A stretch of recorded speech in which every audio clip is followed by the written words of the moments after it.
Hello everyone, just making this video to show you what's new in the 1.8 update. So the first feature is the Duplicate tool. So if I select the two meshes and then set me offset for the location and rotation and do duplicate SM with offset, you'll see it'll duplicate the static meshes to the new location and the rotation that I've entered in the box. And this also works for actors. The next tool is the scale tool. So if I click on scale here and select the meshes, if I click adjust now, it'll get the current scale and adjust it based on the values in this box. You see each time I click it, it'll go up by 1. And then if I do set, it'll just set it to whatever values are in these boxes. And then the next new feature is Blutility. So you see if I go to editor preferences, bring this over here, experimental, and then under tools you'll see editor utility blueprints. Make sure this is ticked.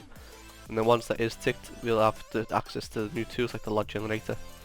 So if I now come to the static meshes for this project and I select all these, if I right click, you'll now see a new scripted actions.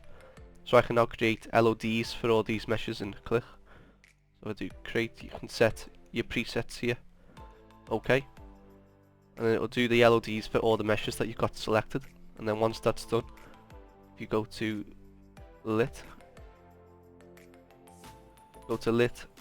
level of detail, colorization, mesh LODs, you'll see now that all these meshes have all got LODs assigned to them. And then you could also right click and you can either delete the LODs or you can create collision, delete the collision, and then the same for the UVs as well. So one of the other features is the light list, which is this editor utility widget. So in this list it's every single light that's in the scene. So if I go to, let's say, Spotlight 10 and I click teleport, it'll bring me directly to Spotlight 10. And what you can do from here is I can change the intensity of the light without actually having the light selected.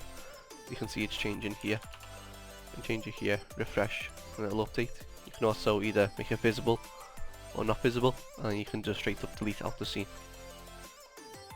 Hierarchical. Now we have the HISM system, which is the instant static mesh component. And what this will do is it'll convert a whole lot of actors into the one. So these logos here have a tag called logo, and then if I put the mesh and the material in and then do convert, it'll convert these 4 logos into the one actor. So if you have the same actor placed all over your scene, it may help your performance if you use this HISM blueprint. This next change is one of the most useful ones. So if you wanted to get the bulk zone in the past, you'd have to go to your content browser, go to the folder blueprints, and drag in the blueprint into the scene.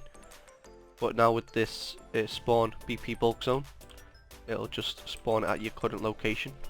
So the way that used to work was it would spawn the blueprint at 000 in the world, which would mean you'd have to spawn it and then maybe drag it over to where you are, or as I say, go into the content browser and pull it in. But with this new method, you could simply just spawn it in and it'll spawn at your location.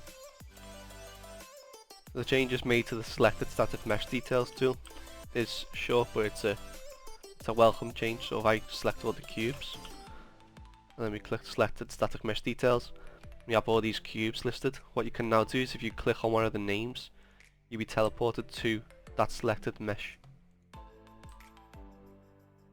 that's it for the 1.8 update. I think there's a lot of great new features again in this update, and I hope that you can all find the uses for them. And if you have any suggestions, please feel free to leave a comment below. Or you can, again, as always, DM me on Twitter, and I'll be happy to take a look into any feature suggestions.